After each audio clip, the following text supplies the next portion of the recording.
Insane in the Membrane. Here we are.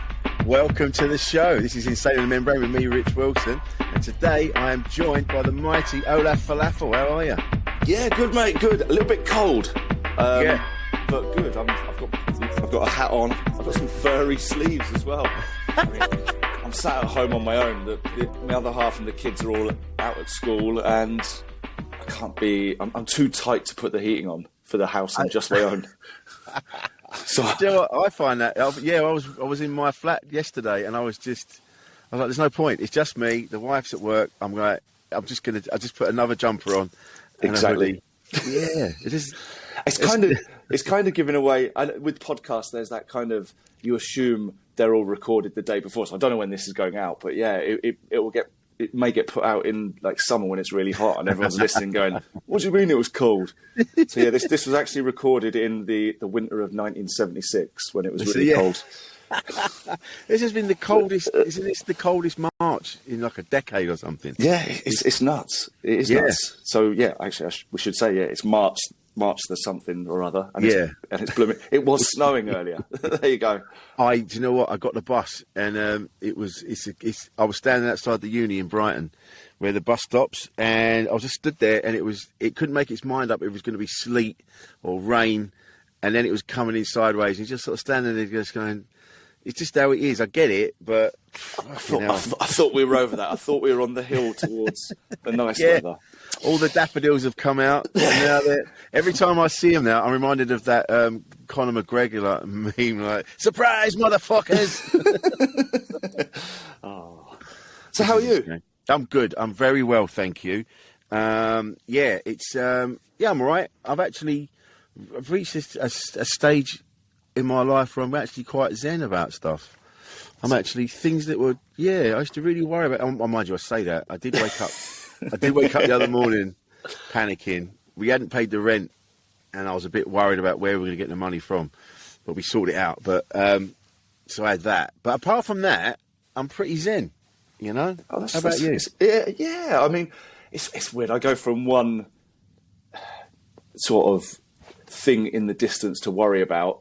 And then the closer it gets, the more you worry about it. And then it happens and you realise, actually, that was nothing to worry about. And then it's the next one. So, and then lots of little things in between. So, I mean, for me, doing the Leicester Festival was, back in February, was one of those because it's a work in progress. And it was the first work in progress on my kind of stage towards building a show for Edinburgh. Yeah. And I wouldn't say I had nothing, but I did have to pad it out a lot with stuff that was from last year's show. So it was kind of squeezing in new bits, but I was also, I had a bit of a packed one. So I did 3 events in one day. Oh, wow. I did a book reading at the Fox Books in Leicester, which I did last year. But that to me is no stress because I know what I'm doing there. It's basically the thing that I do when I visit schools with my books. So I should point out to anyone listening, I illustrate, as well as doing comedy, I illustrate and write kids' books. And they're excellent as well. Thanks, mate. Yes. I visit a lot of schools, so that event wasn't too stressful on my mind. The next one was a family comedy event, which again wasn't too stressful because it was based on the show that I did up in Edinburgh, which went really well.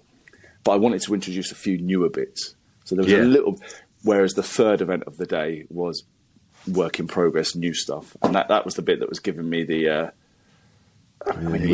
it was weeks before I'd be like, I need to do this, I need to do that. Will that work? Won't that work? And I was trying bits out in little clubs here and there. But because the stuff that I do in Edinburgh, you can't really try out on a 20-minute proper comedy. Yeah.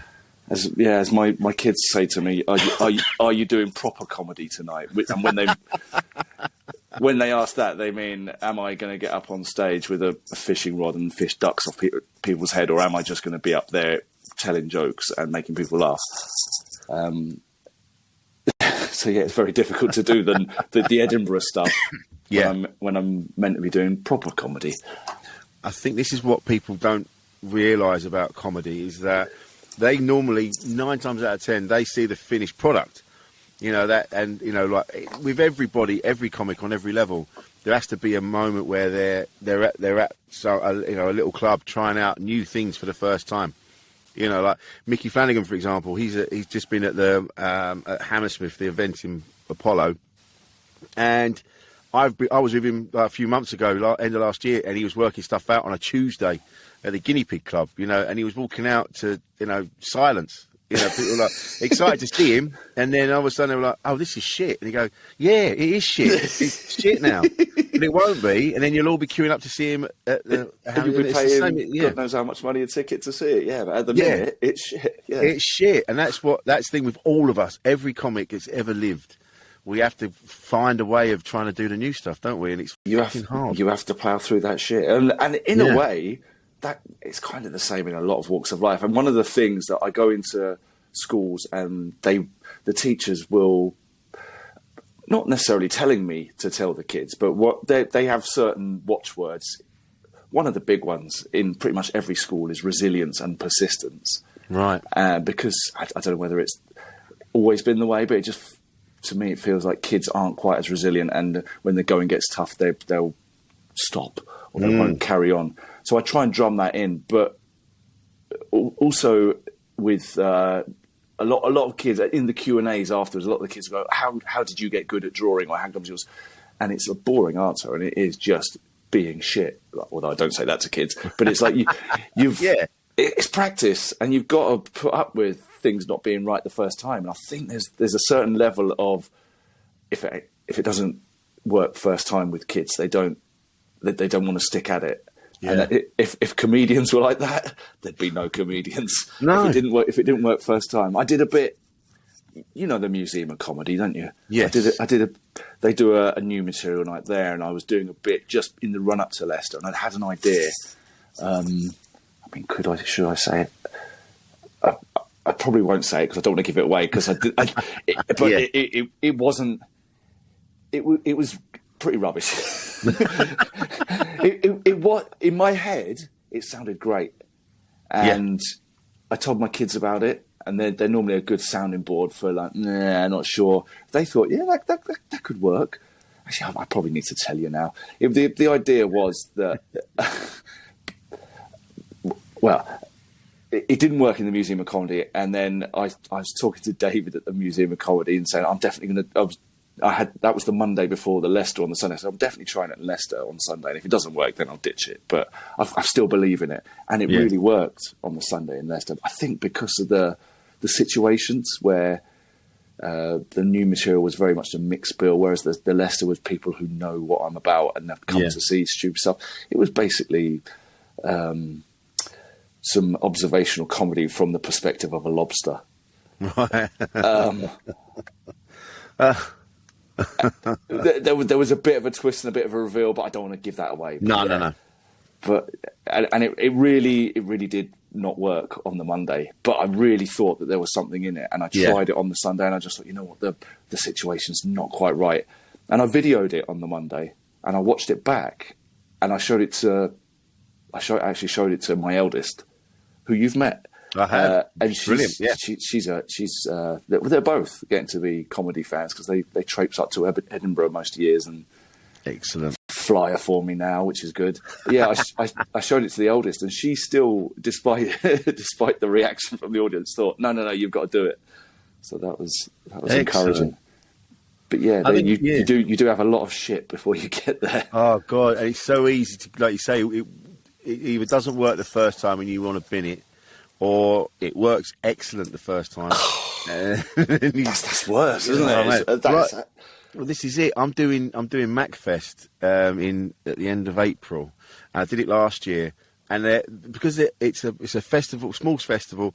Everybody that goes loves comedy. They're up for it. They're so supportive. And when I walked into the car park where my gig was, everyone clapped and cheered, and it was like, wow, this is going to be amazing. And it didn't let up until the end of the show. They were like, oh my God. And you're going, oh my God, this is going to be the best show I've ever written. And I took it to Edinburgh, and it was like, fuck me, what happened? Where did it all go? There are some audiences that are just brilliant for that ego boost, aren't there? And you've done the one in Tring, haven't you? Yes. I'm good mates with the guy who runs the comedy and the bookshop. So that's right. Yep. But he won't be listening to this, but if you are, hi, Ben. Ben's great. He's tolerated my bullshit for many years. Oh, sorry, Ben, I forgot that was happening. So yeah, he booked me man. for comedy first, and then he had this crazy notion of opening a bookshop before the pandemic, and since then he's kind of helped me out with sort of going around schools and supplying books and that sort of thing. But the point I was going to make is I've always found that Tring has always been one of those audiences that almost lulls you into a full sense of security. Yeah. You go there and you're like, oh, this is going to be a fantastic Edinburgh show. And then the first week, you're like, oh, shit, I do have to work hard on this. Where's Tring when you need it? Yeah. But then you were doing comedy, and then you branched out into doing children's books. Now, you were a graphic designer before. Yeah, I was graphic design, and I worked in ad agencies as an art director, so coming up with ad campaigns for all sorts of weird and wonderful stuff, and doing designs for all sorts of good and evil corporations. And I was illustrating on the side, so doing little bits here and there. And then I got one illustration job that basically paid more or less what I got paid in the year from this ad agency. Wow. So, I mean, it was good. It was for the Times newspaper, and it was football based. So I'm a big football fan, and it just gave me the kind of the financial freedom to jack in the full time job and go freelance. Yeah, and take on more illustration. So almost kind of migrate from being a designer into illustration, and freelance, because most comedians know, because most comedians are very much freelance. Yeah. There's no security. You have this. You can't say no to anything because you never know when it's going to be the last thing that gets offered to you. So for the last 10, 15 years, I've been saying yes to pretty much anything, and it's worked out okay. But yeah, it does mean I have several hats now. I have the illustrator hat, the comedian hat, the guy who goes around and does tours of schools, and also author. I'm actually my daughter's football coach as well. So that's, wow. That to be honest has probably been one of the best things I've done, I think, because this is I know it's not a mental health, loosely mental health, isn't it? Yeah. But for my mental health, it's just been so much fun because there's no pressure on it. It's an under-14s girls team. They're all really great, and it's just really fun to do. So did all the courses, all the badges, all the first aid and safeguarding and FA qualifications, and then it's every Wednesday we have training, and then every Saturday morning we have a game, and it's just it's a lot of fun. Oh yeah, but I mean, that's it. I mean, this is. I've just did another podcast record just now. We were talking about the same thing about people. The two lads that are in. They were talking about sport, and they just said it's just nice to just go and just run around for a bit, boot a ball around, and we play comedians football on a Tuesday, and that just. I don't really follow football, but playing football, I really love it. I'm not particularly very good, but I love it. I've always played, but this is the first time I've kind of coached, and because it was basically my daughter has played since she was about 5 or 6, and she was in this team, and the coach had to step down. I think it was for work reasons or something, and the club said, will anyone else want to step up and do it? I straight away put my hand up, and my daughter straight away said, "No, you are definitely not Dad. You're embarrassing." And I said, "I know I'm embarrassing, but it's a really good club, really great bunch of girls, and if no one else steps up, then it won't happen." So I put my hand up, and luckily, when I put my hand up, there were a couple of the other dads said, "Well, if you want to sort of lead it, we'll support you as assistants." And so amazing. And there's one guy who does the admin, which is absolutely brilliant because that's the one bit I hate. Yeah, all of that side of things, and it's the one thing in life in general I absolutely hate. Yeah, anything to do with organising and emails, and I just put stuff off. Same. I just want to be doing the fun stuff, and that to me is what I get to do because I'm the lead coach. I get to do all the training. There was a thing, which it was one of the tournaments. I think it was the Euros where Gareth Southgate. He didn't want training to get boring, so he introduced this squeaky rubber duck and right. he played rubber duck tag with all of these sort of grown men. So you got like Harry Kane and Raheem Sterling playing tag with a rubber. And I thought this would be quite a fun one to do on my first training session with the girls, to kind of stamp my mark and let them know what I'm about. I said, right, got a rubber chicken, a squeaky rubber chicken and a squeaky rubber duck. We're going to play rubber. And I thought there would be eye rolls and sort of, oh, this is cringe, but they loved it, and I loved it, and it's all good fun. And now I only bring out the rubber ducks on special occasions, but they do love it and they do ask for it. And even my own daughter has got over the fact that it's not actually embarrassing, and they do quite enjoy it. But yeah, in terms of just getting out, like you say, just getting out and being a little bit active, and then also the sort of the camaraderie they have, and it's probably one of the best things I've done. That's amazing, and that's the thing. It takes you out of your everyday. I mean, yeah, we're very lucky to do what we do, but like you say, the admin side of it becomes a job. Like, you're trying to book gigs, you're trying to do the work, especially what you do. Like, it isn't just straight stand up. You're all coming up with all manner of like weird and wonderful, interesting bits that take a bit more preparation because you've got props and things like that. So it's work. It is work, and so to come out of that and just go, I'm just going to play football for a bit and help the girls. And it was great. It's a relief. It's something away from. You're right. All the other stuff that clogs up my head. I do have a lot of stuff clogging up my head. In fact, that's what my Edinburgh show is going to be called. It's going to be this year. It's called "Look What Fell Out of My Head." Nice. Because there's just a lot of it is just stuff that's been in my head for a while. Like, I mean, and there's bits in there that I want to do and I've just not got around to doing. And there's, to give you a sort of flavour without spoiling anything, I want to do a fake live on stage colonoscopy. I mean, this is audio recorded, so the listeners won't be able to see this, but I can show you, Rich. I'm actually sat in my kind of my den of. Oh yeah! This is my den of creativity where I make stuff. And the inside of your head. It pretty much is the inside of my head. There's sort of pictures everywhere, and is that Beyond Ball behind you? That's Beyond Ball there, and that is Hightower from Police Academy. Yeah. That's what's his name? People want to see this. We can put this on YouTube. Yeah. I've got furry arms on as well because it's got cold. Furry arms. Yeah. But isn't that what's his name? The Manchester artist. Is that you, or did you do that? No, that's me. That's Whoa. me. Yeah, I do. Excellent. So the idea that I've got for the colonoscopy is I've got one of these. It's an air duct thing from like a B&Q. If I can put this over, where's the camera there? And what I want to do is get a camera up there, and then I've painted all these miniature masterpieces. Yeah. So I was going to. Oh wow! So I was going to diagnose someone with having an art gallery in their digestive system. Those are incredible. So I've got they're quite therapeutic to do as well. So I've got about 6 or 7 different ones, and the idea. I mean, the idea is that we almost have like a little tour of an art gallery. So it kind of mixes that sort of up someone's bumhole. So it mixes that highbrow and lowbrow kind of. Well, is that people do say like a lot of it's so pretentious. Like art is. Yeah, well, I'm massively into art. I do this. Yeah. I was actually just about to do. I do every month. I do a column for it's a kids magazine called The Week Junior, where I do how to recreate a famous artist. So I'm just doing. Hold on, I'm going to show you the hockey size Great Wave. So that's literally just a bit of paper cut out and some quite a simple way of doing it. So I'm doing that at the minute.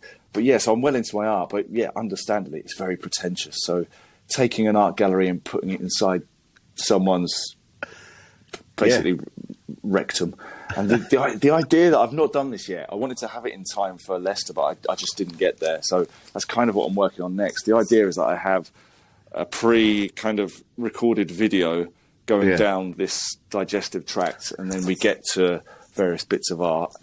And then in the distance, I'm thinking there's going to be like some northerners grumbling, like, hey, up there, bloody hell. And then I go, hang on. Yeah, I think there's a Lowry around, and we just have a little Lowry. Oh my God. So that's kind of... Hang on. that's kind of the idea. But yeah, you're doing these takes a while, Yeah. but they are quite therapeutic. My God. I do have to wear. Yeah. I put a post up on Twitter the other day. When I'm doing them, I do have to wear these glasses because my eyesight's quite bad. I wear contact lenses. I have to wear these glasses that make me look like the receptionist from Monsters Inc. You know, and my kids will, at about 3:30 when they're back from school, they'll open the door with the keys on, and I'll be sat here with like my powerful light on, my glasses painting a small bloody Picasso, and I'll turn around and say, "Good day at school," and they just roll their eyes like, this is normal. Dad's doing his thing as a goldfish swims across your glasses. Yeah. But it's that's it though. It's that you need these things. Like it is good for your mental health to have these escapes. You know, otherwise, if you just look, this is the thing. It's what I find. I know people that they work 9 to 5, and then they come home and they do the same thing all the time. And I just say to them, like, what do you do? Like, there must be something that you do to come out of it for a bit. You know, they think what I do is mental. I think that's the good thing about when I don't tend to tell people I'm a comedian if I don't know them. So when I first started doing the football coaching, I didn't tell them, the other dads, and they kind of slowly found out. And it's one of the kind of the magical things about, you're always a comedian. How does it work? How does it happen? And everyone says, "Oh, you must be brave," and it must. And you think to yourself, "Not really," because we've done it so many times, and we know. But I guess to an outsider, it would do. But yeah, you're right in what do these other people? What do the other people do? What do they? I actually got on. So I'm still on LinkedIn for like illustration stuff that's sort of more corporate things that tends to pay quite good money, and I got offered a proper job on LinkedIn. Oh wow. And it was like much more money than I earn now, but it was like 9 to 5, and my other half just said, you'd die, you'd never do it, you couldn't. You've been not house trained, you've been wild too long, you've been feral too long. It's true. Yeah, you've been out in the wild for too long. Someone said that to me a little while ago, and I was just like, I could not be employed by anyone now. My desk would be upside down by lunchtime. Well, I was just going, no, fuck this. I need to go and chat shit for a living. I could work in a shop. I could work. Do you know what I mean? Somewhere where it's sociable and the hours aren't 9 to 5 necessarily. But I think an office job would probably do my head in. Oh God, yeah. And I remember when I was doing it, I would come home and I just wouldn't have time to do anything else. It was just like you'd have to commute, you'd be knackered, you'd get home, you'd just want to collapse. Yeah. I totally get it, and that's the other reason. People that work 9 to 5, they're just knackered. They're just, there's people I know that they're builders and they're decorators and they're doing it's like they haven't got the energy to do something. They just want to go and have a drink and chill out. Well, a lot of my mates are sort of tradespeople. So I've got a lot of mates who are tilers, brickies, chippies, that sort of thing.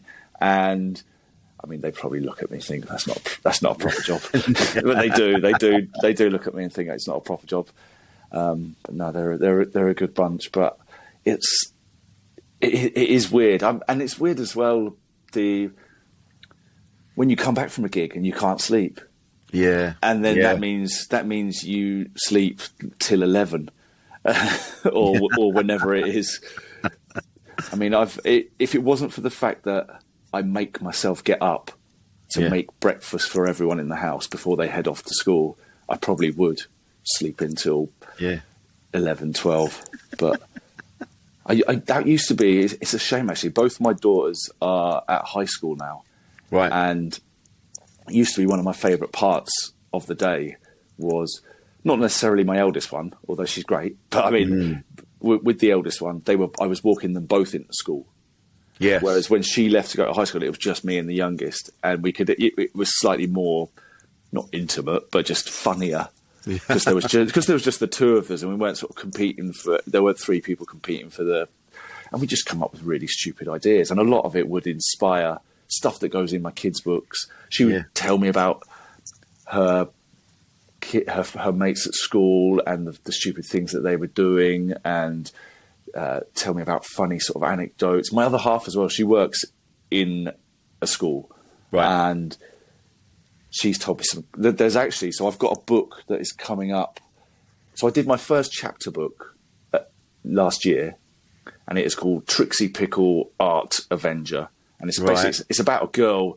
The way I always describe it, she is her school's version of Banksy, and she uses sort of inspiration from different artists to get back at bullies, sort of get even with teachers, generally make the world a nicer place by being influenced by different artists. Yeah. And there's these, it's a very kind of cartoon heavy book, but there's these fact files in there about all the different artists that she's inspired by, and there's about 10, 12 different artists in each one. So I'm doing the follow up to that, and that's out on May the 4th.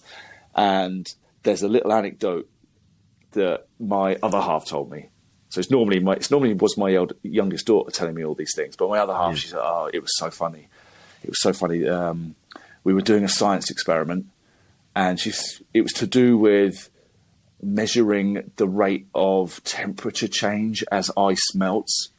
Right. And, and I've got a bit in the book about all of the science teacher in the book has all these pointless science experiments. And you're like, well, why are we doing this? Right class, today we're going to burn a peanut, or which was one that I did at school. I'm like, okay, we're going to build a bridge out of marshmallows and spaghetti. And so this one, what my other half told me was they got a washing up glove, they filled it with water, or she did this, so it was like preparation. She filled it up with water, she put it in the school freezer until it froze solid, and you had this ice hand, and then they put it in this tray of like water, and they measured the temperature, and then they timed it over different intervals throughout the day, and they recorded the temperature as the ice melted, the temperature of the water. That's what was supposed to happen.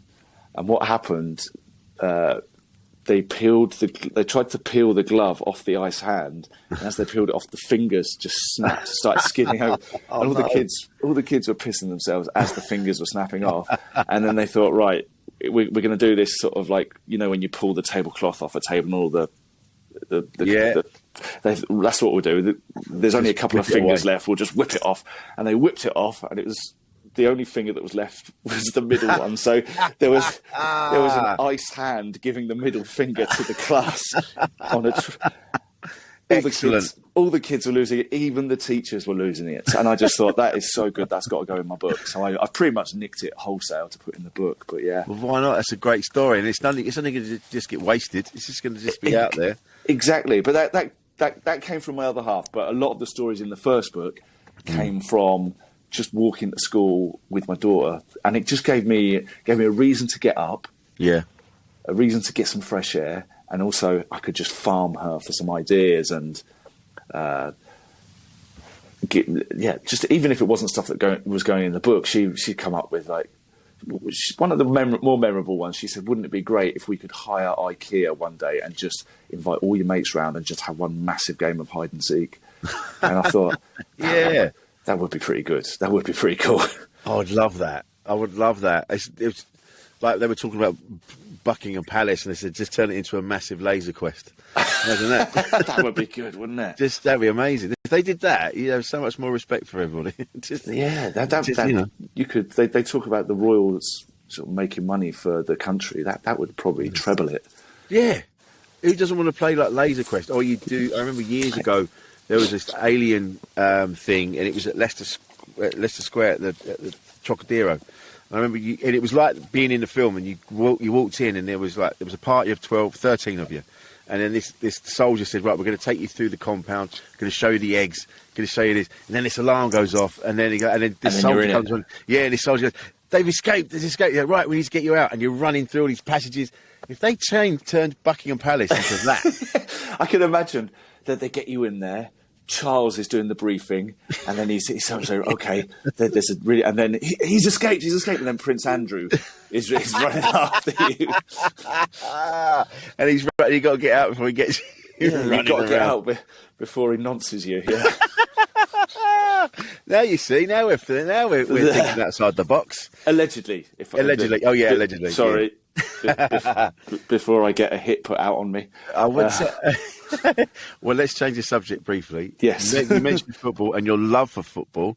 And I will say, having seen you in action, I remember that game we played Yes. against, I don't know what they were. Were they gamers or something like that? They were like, They were a YouTube team who are actually a very good team in their own right now.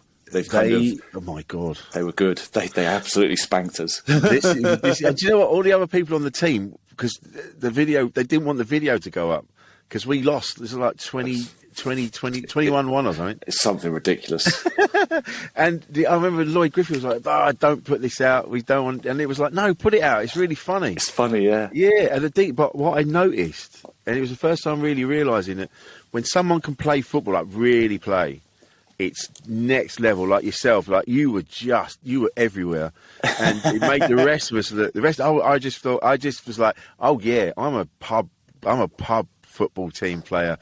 I didn't realise how big the pitches were either. It takes a lot of legwork. Yeah. You get knackered pretty quickly. So I used to play, sort of in my 20s. I would be playing 5 times a week. Wow. So I played on a Saturday and a Sunday. I had sort of respective training for both ones during the midweek, and then I played just with some mates on a Monday. Now I only play once a week on a Monday night. Yeah. But yeah, I remember that. That was really good fun. We did get Really absolutely spanked. I scored an own goal. I mean, yeah, we were literally chasing our tails a lot of the time. Yeah, and you were just up and back. And I remember, and then being in defence, which is where normally I'm pretty solid, because it was so spaced, I didn't realise how big the pitches are. And I'm like, well, fuck, I wonder what it must be like for players then, like, if they're playing on these every week. And you're just at the back, all the action's going on up front, and you're just sort of stood there.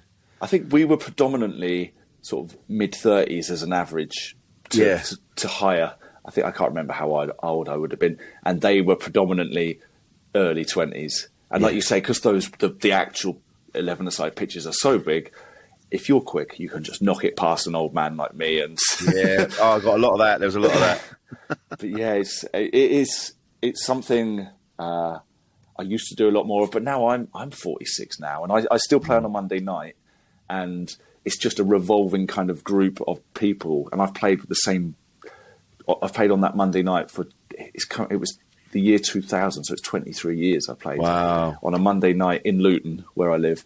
But the people that I play with have kind of dropped off. They brought friends along, and then they've dropped off, and their friends have brought friends along. So the age range I'm playing against sort of people who are in their sort of 20s and 30s, whereas I'm 40. Yeah. I'm 46, but closer to 50 than 40. So it just feels like I'm the only one who's getting older, and everyone else keeps getting younger. But it's good fun, and it just, again, it kind of it goes well with the comedy because it's that activity. My other half, when she comes home, and if I haven't done anything, if I haven't been for a walk, if I haven't, like today, I've not done anything, I've just looked out the window and it's absolutely raining. I'd normally try and get out at least once a day. She comes home and I'm bouncing off I'm like a puppy who's been kept in, and she knows, she can tell when I've not seen anyone or spoke to anyone, or I mean, talking to you now will kind of temper that a little bit. It's true though. We need that. We need that interaction, and you do need to keep moving. And I know, like, I'm 51, so I'm more aware now. I mean, I still move around. I still go to the gym, and I walk most days. And you know, the permit on our car ran out, so we live in Brighton, so we've been parking the car like sort of half an hour walk away.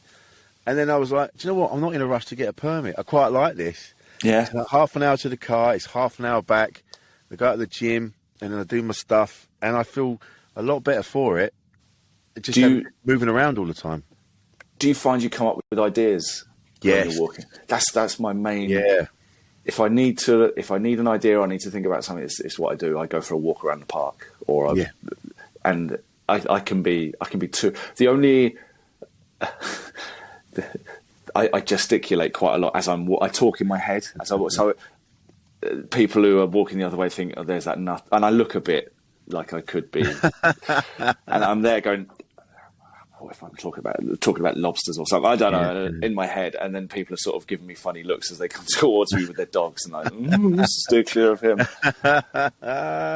But someone said to me ages ago, I was talking about that. I said sometimes I get lost in music and I'm air drumming or doing what I'm doing, and I've come up with an idea and I'm excited. Yeah, but and then he went, no one's looking at you. No one gives a shit. No one worries. They like have a brief kind of like, what's he up to? But they won't. They don't give a shit. It's like with what you're wearing. Like now and again, someone will go, I like your top there, but especially when you're younger, you worry about what you look like. Yeah. But now I'm old. I'm like, oh yeah, no one's looking. No one gives a shit. They're more worried about what they look like. My kids take the piss out of me because they say that I've got a uniform that I wear pretty much.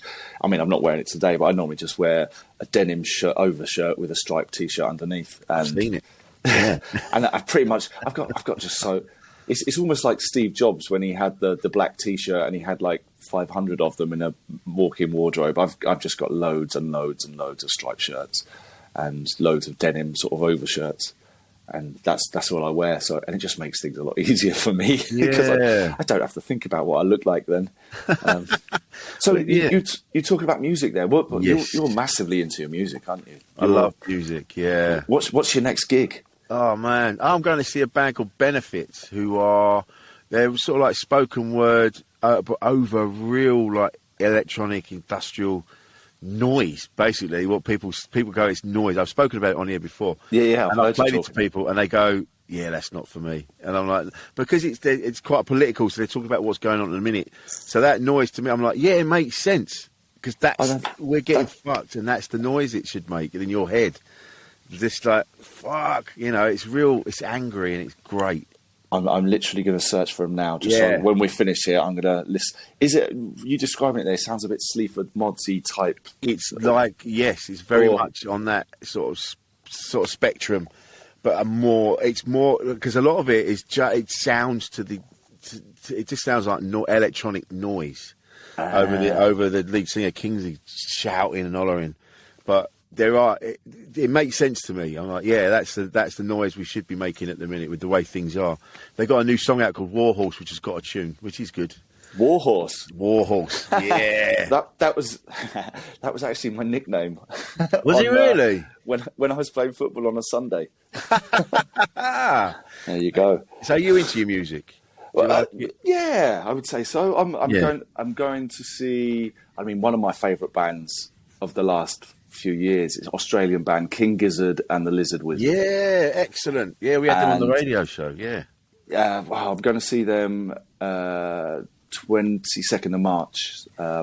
Alexander. It was at Brixton, and because of the trouble there, or the problems they had there, they've moved it to Alexander Palace. So I'm going there with my older brother and younger brother. So if you're there, listeners, and you see three tall bearded men, stick clear. Denim shirts and striped jumpers. Yeah. So no, I love they're very prolific. They have 2 albums a year, and they're that kind of psychedelic rock. Some of it's really headbanging. Some of it. My daughter actually, my eldest, when she was 7, would it have been?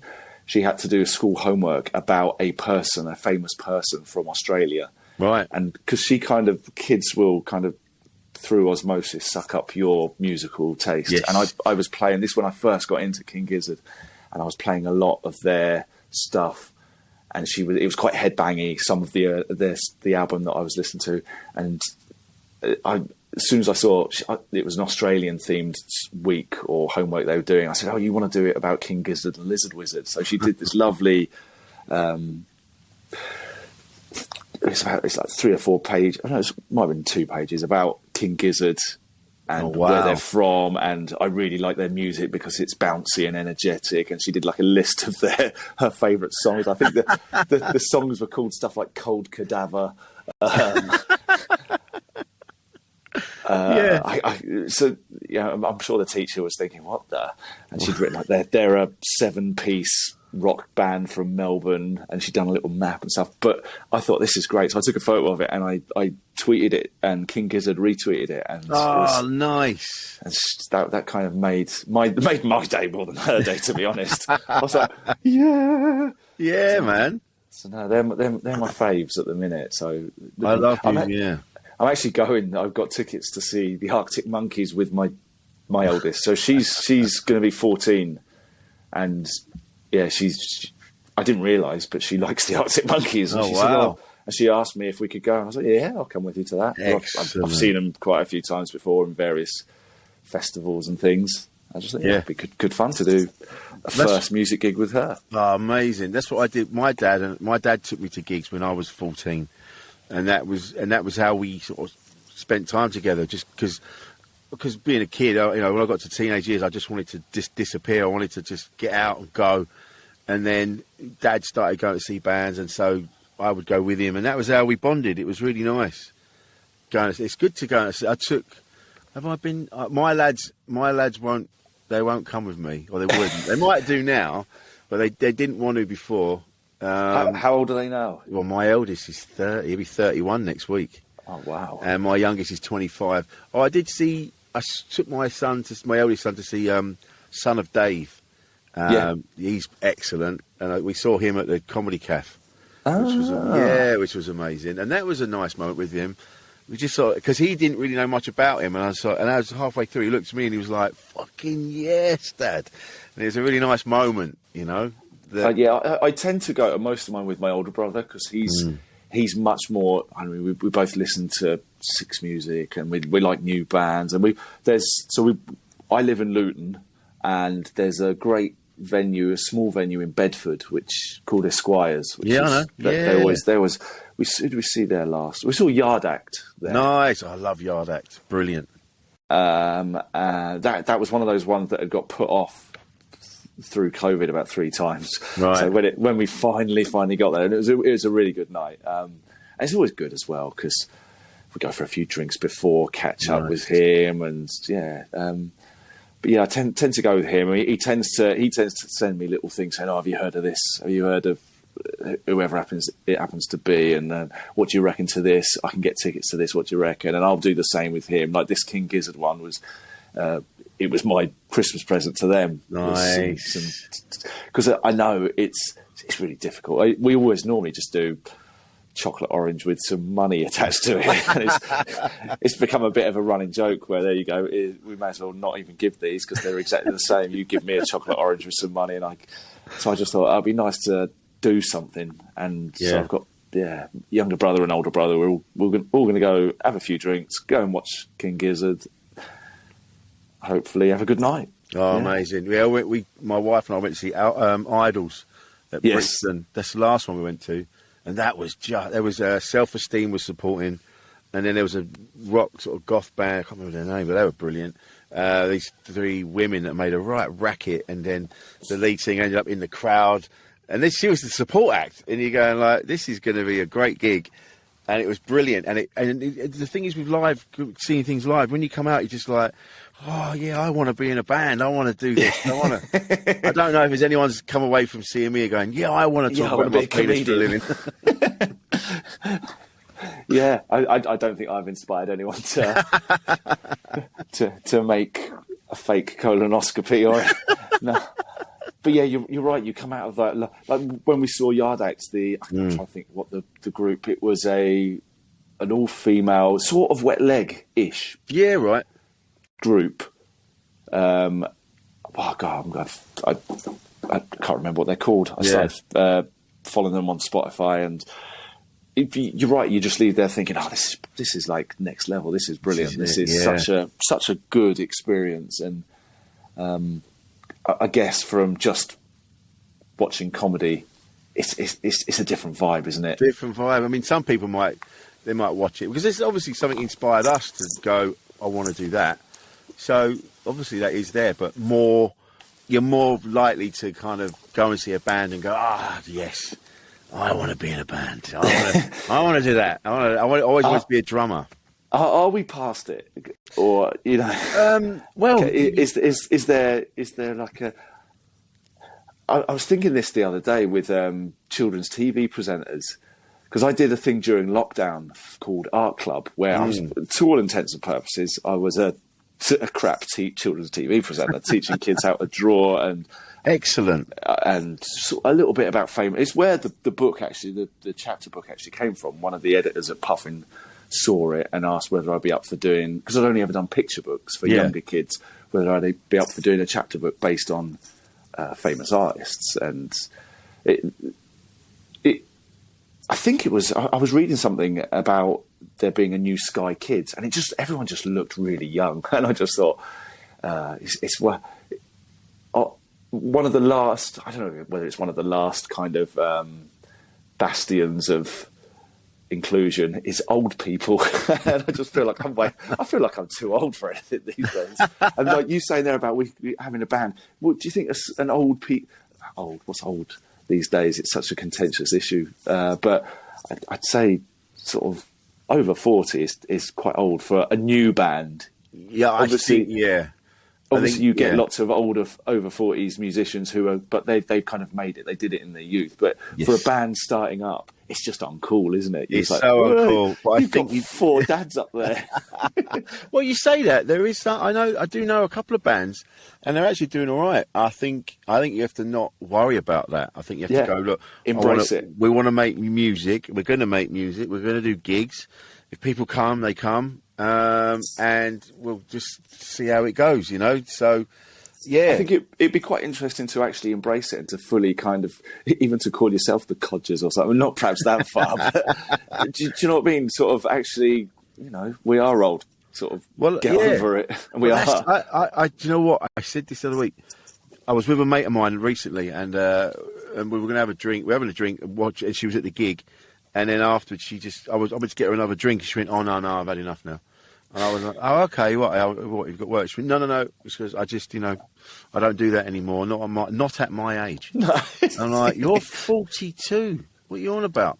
And you're like, I think once you start saying that you're old, you become old. Like, you go like, I shouldn't really be doing that at my age. I don't think it matters. I've got to be honest and just go, if you want to do it, do it. I completely agree. I don't normally think. The only times I think about it are on the football pitch when I'm playing against much younger kids who can absolutely rinse me. Yeah. And when I watch a band and I think, because I'd have loved to have been in a band, but I just think that's past me now. I could perhaps get away with. I remember actually watching. I used to like the Mystery Jets. Do you remember them? Yeah, I remember them. Yeah, because they had one of the dads was. That's right. Was he on the drums or was he a bassist? I think he was a bassist. I think it was guitar or bass, wasn't it? Yeah. But he'd be there. And actually, I thought that was quite cool. Just to have one of their dads was in the... I think it worked because the music was good. If the music had been shit, imagine. It would have been a bit cringe. Yeah, that would be the only other time I think, I'm too old. I think normally I don't think about it. I just think, like when birthdays come and go, I don't think, I'm getting older. I just think, it's just another day when I get a bit of cake. Yeah. I think it's that. I think you're as old as you feel, and I definitely don't feel my age. Well, you don't look it either, mate. Thanks, mate. That's nice. I just you genuinely don't. I think the fact that you dress well and you're quite a with it chap.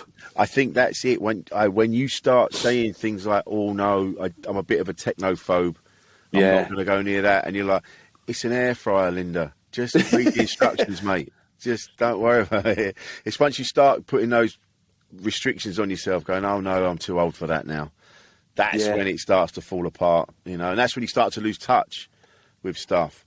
Whereas I like to keep up with everything and see what's happening, and be aware. I think part of the sort of comedian DIY sort of work ethic is you need to know how to work, make a website work, and you need to know how social media works, and you need to know things that, like even my other half will come to me and say, "How do you send this on Snapchat?" And how do and I'm like, all right, Nan, even though she's younger than me.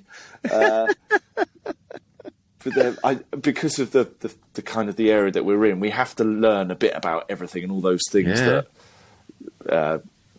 younger people you'd probably go to. Like, I go to my daughter will tell me stuff about things that I don't understand, and she'll come back and she'll talk about from school, and she'll talk about certain memes and certain slang and certain things, and some of it I'll have heard of, and then other bits she'll teach me about, and so there's a bit of learning there. But more often than not, I'll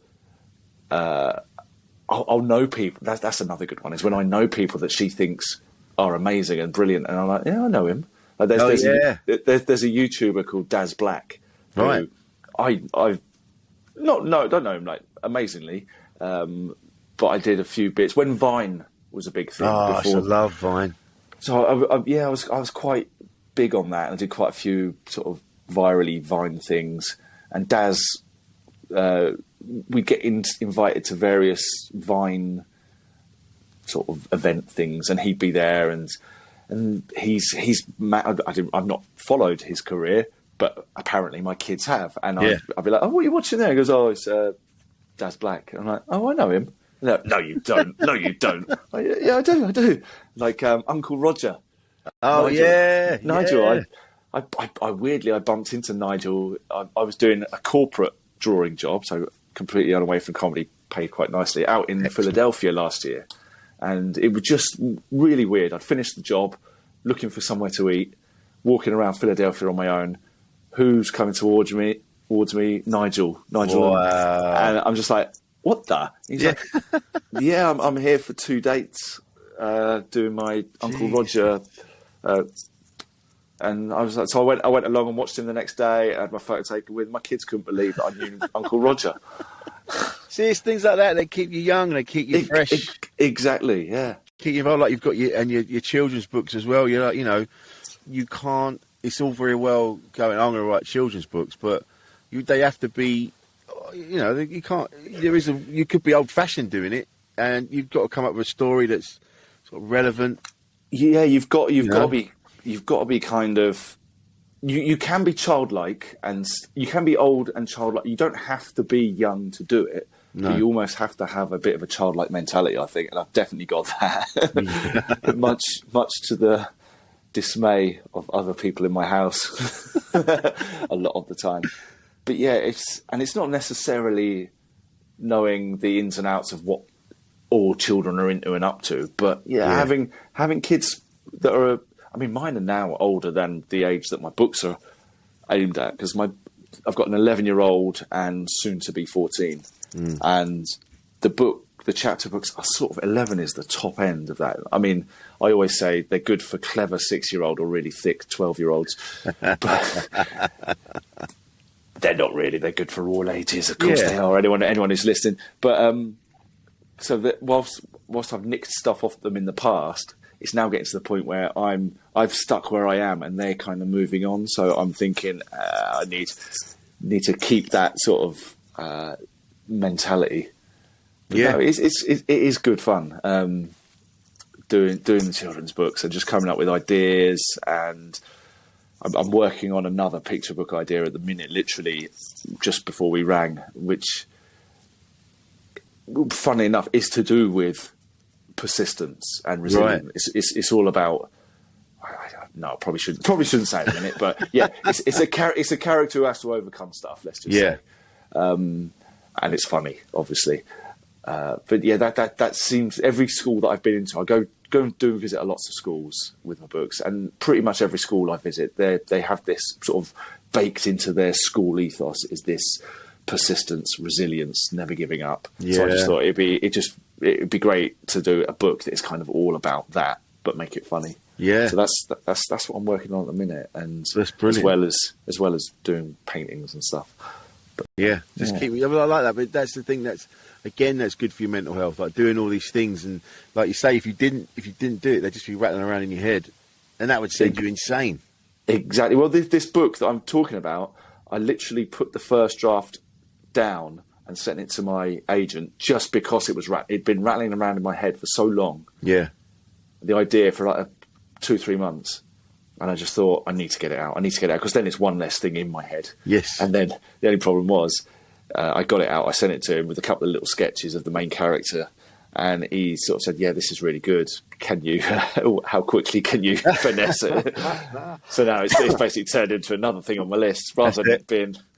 Yeah, it's great fun doing all these things, but it's the admin side of it is just a nightmare, and just the constant to-do lists, and trying to exercise these demons from my head, and then more fly my way. That's it. The demons they'll never not be there. There's always going to be new ones. Yeah. So it's just a never ending. I think that's it. Like I've said this many times. There isn't really a destination in life. It's just you just do a series of things. And hopefully they get more interesting. And like, for example, I've always, and you probably find this as well, when you do something that you're proud of, it tends to be something else comes out of it. Yes. And then, so I for a long time, when my daughters, that illustration job that I talked about right at the beginning, when it earned me a lot of, a bit of money so I could stop being full-time and go, that came out of me doing some charity work. Yeah, right. So I did a wall chart for the World Cup, and the proceeds went to my local hospital that looked after my daughter, who had a really tricky birth. And then from that, the Times people asked whether I could do some football illustrations for their World Cup campaign. So, but that only came out about because of the thing that I did so I find the more stuff I do and the more it branches out, then the more people get in touch, and then the more and sooner or later I'm gonna have to say no. But I've got weirdly, what day does it say? Is it the 10th? It's not, is it? I've got on the 10th I've got a big fiberglass morph. You know morph, the old Do you ever see these trails around cities where you get like elephants and stuff, and different artists have painted a different one? Yeah. So they're doing one in London, and it is for a charity called WizKids that basically helps. Yeah, so it's for people who have difficulty getting around, so people in wheelchairs or people who need various walking aids. So they're doing a step-free art trail. Right, okay. Morph is the kind of the character that everyone is painting. So I've got a fiberglass morph turning up that I'm going to be decorating, painting. So that'll be fun. But that's come about from the book, and so all these things kind of lead to another thing that I can't say no to, because it might be the last thing that anyone ever asked me to do. But at the same time, it's fun. It's fun stuff. And if I didn't do lots of different things, I probably would still be in bed, so it's all good. It's worth getting out of bed, you see, because then you do things like decorate a morph, and then your last children's book, is it Chris Hadfield, the astronaut? Didn't he? Oh no! It was Tim Peake. Tim Peake, sorry, yes. Tim Peake, yes. Tim Peake got involved and said, which was amazing. It was a book about the moon landings. It was called "It's One Giant Leak for Mankind." That was it. And I just asked him if he could read it and do me a little. He read a sort of a preview version and do me a little quote for it. And he did me a lovely little quote that was something along the lines of, "I'm not sure this is what actually happened, but it's brilliantly funny nonetheless." That's it. Yeah, I remember it. Basically, the gist of the book is it was actually for the 50th anniversary of the moon landing, so it was in 2019, so 50 years after 1969, and so the actual book, it starts off quite true to the story of Neil Armstrong, Buzz Aldrin, and Michael Collins all going up to the moon. And then it kind of turned halfway mark. It just turns really stupid into a silly kids book, because there are these on the moon. There are these moon baboons that steal the pod that they're meant to get back. Right. Yeah. And so they're stuck on Earth, stuck on the moon. Sorry, no way of getting back to Earth, no food, and then they spot this giant leak growing on the moon. So basically, where they've taken seeds and to do experiments on the moon, one of the seeds has just grown because of the fertile moon soil has grown into this giant leak. They end up sort of, because they're really hungry, they end up scooping some of the leak out, and it makes them fart, because leaks are quite. Yes, they are very windy veg. They are. They're actually part of the allium family, which incorporates onions and spring onions and that sort of thing. That makes sense. Yeah. And they produce excess gas, so they start to fart, and because of the low atmosphere, the gravitational pull, they almost like fart themselves away from the moon. They kind of have to, and then they come up with this idea: how about if we eat out the inside of this giant leak and use it as a rocket, a fart powered, and they fart themselves back to Earth in the giant leak, and they land back on Earth in a huge pan of water. So yeah, it starts off all quite factual, teaching kids about 1969 and the moon landings and the Apollo 11, all the correct kind of times, dates, and names, and then it just turns really stupid. Because that's what kids love. Farts. Farts are. Oh yeah, kids do. And I don't think I've done a book yet that hasn't got a fart in it. No. Farts are always funny. There's a bit in the latest Art Avenger book where she's talking about everyone in life has a superpower. It's just some of them are completely useless. And her dad's one is the ability to burp incredibly loud. Not burp, sorry, sneeze incredibly loud. Oh, right, okay, yeah. Dad sneezes are just really loud. Mine never was until I became a dad, and then overnight it was just like a Concorde taking off. It just feels like every hole in your head has opened up. Yeah. Whereas her mum's superpower is being able to fart at the same sort of volume and frequency as a mobile phone set to vibrate.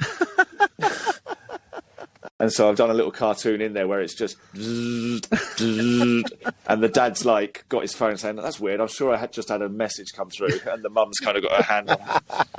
But yeah. I think it's that like going back to what you were saying about getting older or feeling like you're getting older, but it's things like that keep you young, that kind of youthful silliness. You know, like every time I hand my wife something, she immediately, doesn't matter what it is, she immediately puts it to her ear and goes, "Hello." Or if there's a car, someone beeps a horn outside, she just goes, "Pardon me." You know, and it just makes me laugh. And that's what you need, just to keep doing that, keep that alive, and you'll be fine.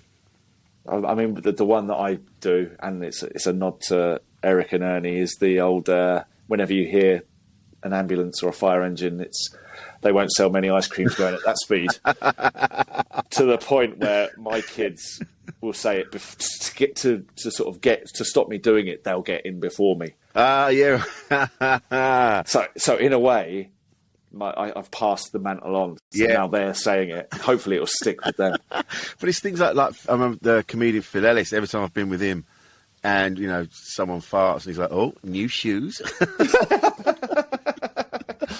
And that's it. Just keep doing that. Keep trying. People listening, try and keep that silliness. Keep that silliness. Yeah, I think that'd be the one thing that I have it on my grave. Keep that silliness. Yeah, keep that silliness. And this has been a lovely chat, Olaf. I've really enjoyed this. Oh, mate, I've enjoyed it too. Great. Where can we find you on the socials, mate? Oh, well, I'm on them all. Yeah, I think. And there's only one Olaf Falafel. I think there is. Yeah. I mean, I think there might be a falafel shop in Ireland called O Falafels. Oh, right, yeah. And my Twitter handle is O Falafel. But you can find me. It doesn't take long. And if you want to pre-order the next book, definitely do that. If you've got kids who are between 7 and 12, they will like that book. And if you've got kids who are younger, I've got a book out called Blobfish, which is about a sad little blobfish. So they'd like that. Right behind you, I can see it over your shoulder. Blobfish. Yes. Yeah, there you go. Award nominated. That's last week. I tell you what, I've just remembered. I quote you quite a bit. There was you put a thing up, a picture a few years ago, about Oliver Bonus, and you just went, "How many bonus? And how many bonus? Oliver Bonus." And every time I see one, I say to my wife, I went, "How many bonus?" Oliver Bonus. Yeah, so that's out there now. That's every day. Every time I see one, that's there. I do it. I only ever see Oliver Bonus in, is it London Bridge Station? Stations, yeah. Yeah. And whenever I get off at London Bridge, I think there's one. And I do it in my head. So I say it out loud all the time. How many bonus? Oliver Bonus. Oliver Bonus. I'd forgotten about that. Oh, that's mate, it's there. It's in my life. It's in your lexicon of stupidity.